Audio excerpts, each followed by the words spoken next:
we're not even close. We're probably the highest price, but the customers who buy from us buy because they share our values. We do things right, and doing things right costs more money. And I can't imagine big firms want to put themselves at risk, and yet it's really easy in this business to sell, and commodity pricing is like, oh, if you can match this pricing.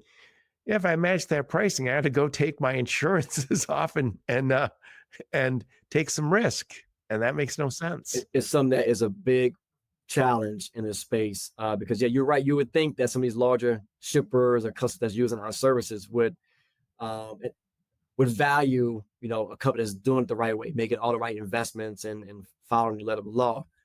But the reality is, they're quick to go to the next provider that's going to go $1 less per delivery. And so I do think that is a challenge. In my opinion, I think hopefully that can be solved by on our side, last mile side, making sure that we can hold our value, hold the line, right? Rising tide lifts all boats. And the shippers and manufacturers will kind of come online after that. But the other point I would say is that, in today's time, right, when you're thinking about supply chain, shipping, e-commerce, all these things, ordering things from your phone. I mean, consumers, and this is where I think there's an opportunity here to humanize the last mile in a way, because consumers are the ones really driving this because of the change in behavior. Everyone wants it yesterday. So if you truly want it yesterday and that's of value to you, you should be paying for that value. There are no free deliveries, ladies and gentlemen. It doesn't happen. It doesn't exist. Right. Right. Exactly. So I'm going to summarize what we talked about, and then I'm going to get your final thoughts on the topic, Jason. So I'm talking to my friend Jason Burns. We're talking about the 5 failures of final mile. And we talked about driver misclassification. And a lot of people are saying that these people are independent contractors, but they're treating them like employees. Big risk. Underpricing is a big problem. Not capturing all of this is a very nuanced business. It seems simple, but there's a lot of hidden costs. That's why you've got to get on top of those costs. Saying yes to the wrong people. I think underpricing relates to that. Go, oh, I'm not making much, but boy, our costs are low. Not as low as you think they are. This gets to undervaluing. We got to value what we're doing. And this is a critical piece of the logistics and supply chain.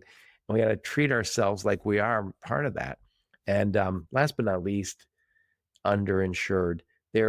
Everything we talked about today relates to risk, quality risk, legal risk, cost risk. And that's why you get insurance. So yeah, I think I would also say maybe a kind of a corollary to this is your regular insurance guy might not know anything about this business, and that's a problem. So you want to work with somebody like Jason who specializes in it. Yeah, thank you for that. Yeah, I mean, obviously, look, like I said, I'm not an insurance guy. I don't really believe in selling people. If I can provide value, whether that's going to benefit me or not, that's my MO. But you're right, particularly in this space. This is such a unique industry. You really want to work with someone that truly understands all these gaps and these hidden areas, because it doesn't take much to get yourself in harm's way. So put a big old bow on this one. Final thoughts on the topic, Jason Burns. Yeah, I would say, look, if you are an owner in the final mile, last mile space, even the gig space, and you are looking to understand more about how to, I'll back it up. If you want to know the things that I now know about risk management insurance, I wish I would have known when I was operating. You can find me online. CUI Insurance Agency is the company. You can find, and they can listen to your podcast. That was the second plug. You jumping ahead. I the next.